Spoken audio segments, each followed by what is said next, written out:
Bonjour David. Bonjour. Je suis très contente de te retrouver, qu'on se revoit. Je suis très contente de te retrouver aussi. On n'est pas au soleil, mais Santexpo 2022. Ouais, c'est un chouette rendez-vous en tout cas. Très chouette rendez-vous qu'on était impatients d'avoir.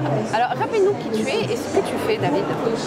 Alors c'est une longue histoire, oui. Mais en quelques mots, donc je suis en charge de dynamiser un réseau dans lequel on trouve un réseau qui est complet, un réseau qui est partie intégrante de tout le réseau des concepteurs de l'architecture, de l'ingénierie, en santé, on va dire en santé parce que quand on parle de conception hospitalière, on parle que de la partie sanitaire, mais comme il y a aussi le volet médico-social.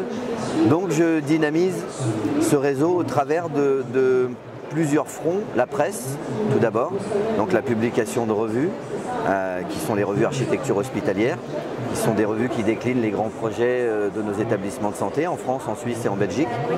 Ensuite, il y a également dans ce réseau l'associatif au travers de l'UAFS, l'Union des architectes francophones pour la santé. Cette association regroupe plus d'une centaine de membres, à l'intérieur de laquelle on va trouver la plupart des concepteurs qui sont les plus aguerris dans l'architecture en santé, en France, mais également dans les pays francophones, parce que c'est une association francophone. Et puis nous avons également la partie événementielle, avec deux événements. Le premier événement que nous avons créé il y a une dizaine d'années, qui est le village des architectes, ici même, sur Santexpo. Ce village des architectes regroupe les bureaux les plus importants qui sont dans l'architecture en santé et qui viennent s'exprimer sur l'évolution du parc hospitalier français et également international. Et nous avons un deuxième événement, les Journées de l'architecture en santé, à Menton et à Monaco. Un chouette rendez-vous également qui se tient donc du 17 au 19 octobre cette année, mais chaque année au mois d'octobre au bord de la mer, dans un lieu magnifique et au cours duquel on va retrouver 30 ou 35 conférences, débats et ateliers, également en partenariat avec toi et ton organisation. Et donc tout cela forme un réseau assez exceptionnel et unique en Europe francophone qui permet de décliner les réflexions sur le devenir de nos établissements de santé au travers de l'expertise et de l'expérience de tous les professionnels qui conçoivent et qui font vivre l'hôpital d'aujourd'hui et de demain. Et c'est indispensable. Voilà. Je vois que tu fais beaucoup de choses. Quelle est ton actualité? Quel est le projet un peu phare sur lequel tu travailles en ce moment? Alors une des actualités intéressantes d'ailleurs, c'est qu'on vient de publier un référentiel. Alors c'est pas vraiment un référentiel, mais c'est un ouvrage à l'intérieur duquel on va trouver tous les principaux acteurs de l'architecture, des services, de l'ingénierie, de la construction, des réseaux également et de l'équipement, qui s'appelle Mon Projet Santé et qui permettra à tous les professionnels et donneurs d'ordre de la santé d'avoir un repère sur ceux qui sont partie prenante dans les projets structurants. Donc c'est un ouvrage qui a été très largement distribué à plus de 15 000 exemplaires. C'est également un rendez-vous puisque chaque année on va publier cet ouvrage. Ça c'est une de nos actualités en termes de publication. On a également ces 4e journées de Menton qui vont avoir lieu au mois d'octobre.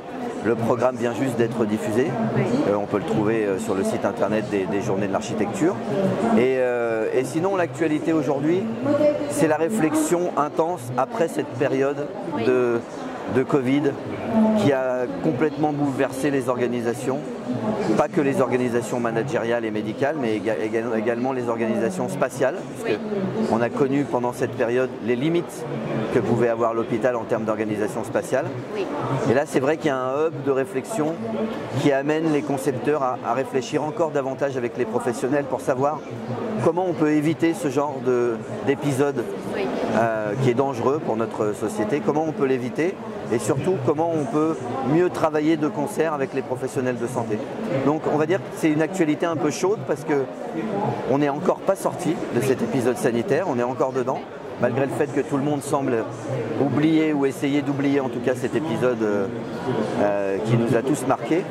Et donc tous les concepteurs travaillent aujourd'hui de concert pour essayer de trouver des solutions innovantes pour moderniser encore davantage nos établissements de santé et lui permettre de faire face à ce type d'événements indésirables, on va dire.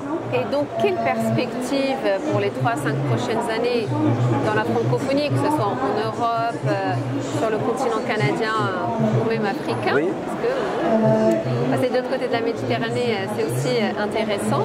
Mais au-delà de ça, oui, quelles sont les perspectives et les projets, toujours dans ce souci d'amélioration des espaces, de coordination?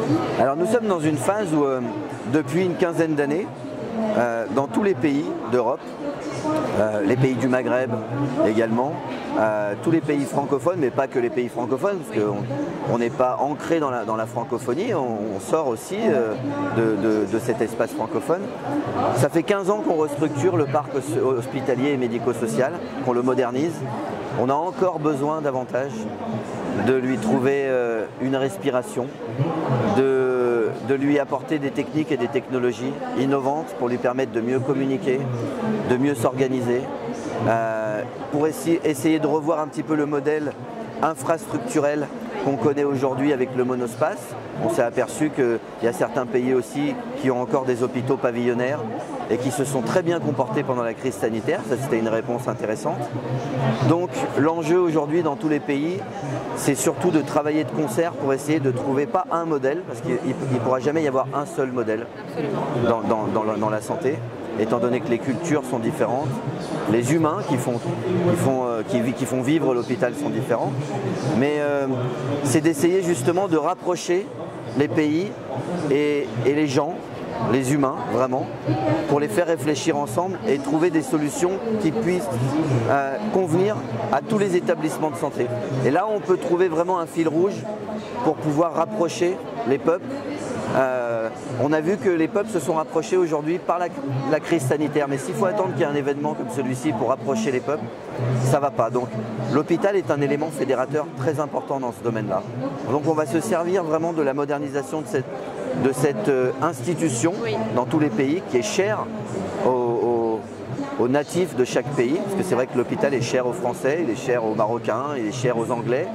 Et donc on va se servir de ça, de l'hôpital comme vecteur pour pouvoir rapprocher les cultures et essayer de trouver quelque chose qui puisse davantage faire respirer l'hôpital de demain. Magnifique, j'ai hâte qu'on lance un nouveau partenariat et puis des nouveaux chantiers. Avec grand plaisir de toute façon. Et puis à fort impact surtout. Tout à fait. Merci David et puis bravo pour ton engagement. Merci de m'avoir accueilli avec plaisir. Avec plaisir. Bonne fin de salon et à bientôt. À bientôt.